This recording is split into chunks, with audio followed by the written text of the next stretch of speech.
Welcome to Norfolk Perspective City Slice. I'm Bob Batcher, and I'm joined today by our fire chief, chief of Norfolk Fire and Rescue. And there's a reason for that, right, Jeff Wise? Well, Fire and Rescue. Fire and Rescue, yes, sir. You cover the whole gambit. We do. The rescue portion really covers what we do medically. Obviously, fire kind of speaks for itself, and fire and rescue just means that in Norfolk, every event that might involve an injury or a fire or any other kind of situation where a person is trapped or hurt, Norfolk Fire Rescue is probably going to be the ones that's going to deal with it. And is that unusual for the city of Norfolk, or is it becoming the norm to have the two combined? It's not necessarily widespread across the country. There are some places where the belief is that fire and rescue don't really marry well together, or fire and EMS don't necessarily marry well together.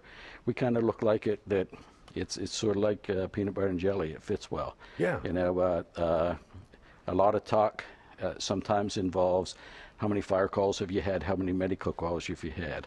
Well, our folks in fire rescue have heard me say many times that as far as I'm concerned, nearly all of our calls are medical calls, primarily because just about every time we go out, there's either a person injured or a person threatened to be injured. And so we have had many instances where our firefighters put out a fire, other firefighters are there, find a victim inside the building, they bring them outside, they start medical care, and even in their fire gear, they're in the back of the ambulance and they're going to the hospital and they're performing advanced life support medical care, the same ones that were in their full protective gear, their breathing tank, and they're the ones that we're putting fire out. And so there isn't any us and them kind of a notion in Norfolk Fire Rescue. It's we. Which we seems to make sense. It does. It really does. Well, going back several years ago, you know, when Diane was killed in Paris, there was that whole discussion about the European approach to rescue and what the activity that took place on the scene versus us. We started right on the scene, right? Mm-hmm. Versus waiting to get him to the hospital. Yes, yeah. It's care starts immediately. The firefighters are often doing medical care in their fire gear. You know, it's just automatic. It's just part of our DNA now. We've been a merged organization since 1991, and even in the 80s, fire companies responded. To be honest with you, for a lot of my career, when I was on a truck, you would pull up to a house and folks would say, no, I didn't call for a fire truck, I called for an ambulance. Mm-hmm.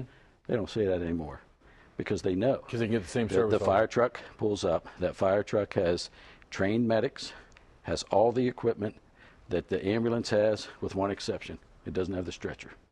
If we could transport you on a fire truck, it would be the same kind of guys care. that might like that. Yeah. Well, let me talk. Okay, so it's really the same. It's the same folks. The folks that are riding on the fire engine today, tonight, are on the ambulance. So let's talk 4 minutes. What's that mean to you when I say 4 minutes? That means that if we get there and start CPR and begin to intervene, if your heart is stopped, that we may very possibly be able to prevent brain damage from occurring for somebody that has a heart attack. What it also means for a fire, fires double in size on average every minute. Wow. And so every minute that goes by that a fire is burning without us getting there and beginning to stop it, it doubles in size. So that problem solver that's at home, fires caused by unattended cooking, but I can handle it. Maybe they should be calling 911 instead of trying to handle it? Absolutely. Okay, the other one is that problem solver at home, I'm feeling a little chest pain. Maybe call 911 instead of trying to handle it? That's right. Call early. Now, what about that in that 4 minutes? Though? What is there something that a resident can do after they've called 911? Well, for the fire, we don't recommend much. Get out. In terms of that, correct. I mean, obviously people have fire extinguishers, but we really don't suggest that. We suggest that you leave to call 911. And so therefore, obviously, we're not going to suggest you go back in. Now, what about you've got somebody who's unconscious or has a health issue? Right. Is there something that they should be doing? Well, one of the programs, Bob, that we're going to be working to develop is to improve the rate of bystander or citizen CPR within our community. There's been a lot of research that has been done in the area of just basic CPR, airway, breathing, circulation.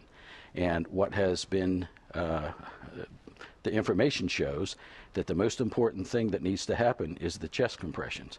The chest compressions compress the heart, keep the blood pumping through the body. There's enough oxygen in the blood that you don't even have to do the mouth-to-mouth breathing anymore. And so you can just simply do the chest compressions. That'll keep the blood circulating, and within 5 minutes or less, Norfolk Fire Rescue is going to be there.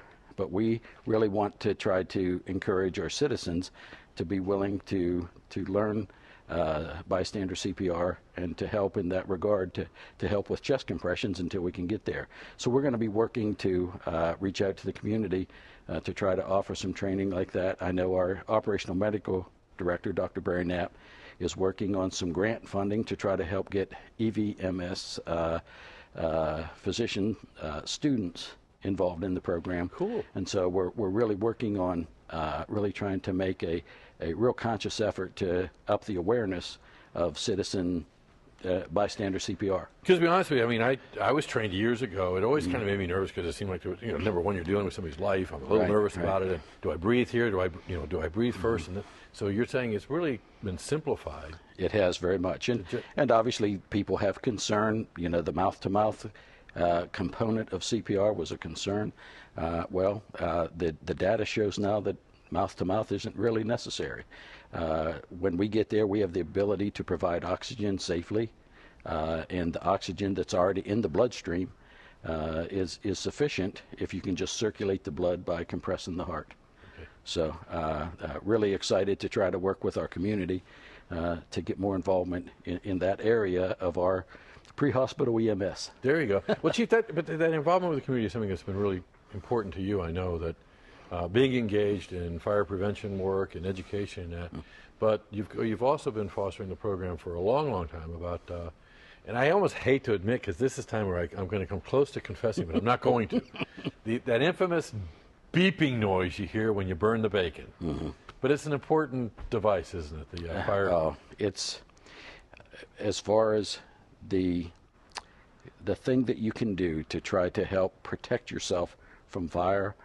The best fire department in the country does not take away the fact that a smoke alarm can provide an early alert and an early message to get out of the house. Bob, the reality is 30 years ago, things were made out of wood and cotton, a lot of natural materials. Nowadays, so many things are made out of synthetics. Truly, fires burn hotter, burn faster, and create more smoke now than they did before. And it's so much more important to just get out, and you got to have a working smoke alarm. The smoke alarms now, they're rated for 10 years. Many people, I'm sure, have smoke alarms in their houses that are more than 10 years old. Underwriters Laboratories now says that if it's 10 years, throw it away, get another one.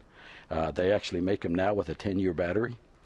So you just put it up. Really cool. You put it up, and you don't ever have to worry about changing the battery.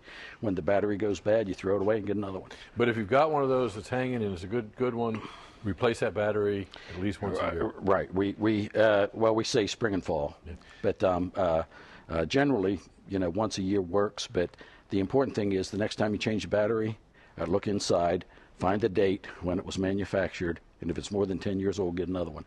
And all you have to do is call Norfolk Fire Rescue, and we'll help you with that. I know I talked with you about the information. They're going to do a scroll on the show with our number for the smoke alarm program. I've got it here too, just in case you missed it. 664-6616. Yes, sir. And you actually will come out and install it. We will. That's awesome. Yeah. You have a door hanger too that we do. About it, right? Yeah. Well, it's just to tell folks. I don't know if it's possible to get a close shot of this, but we are going to be in the community. We have a Norfolk Fire Explorers program that is affiliated with Boy Scouts of America.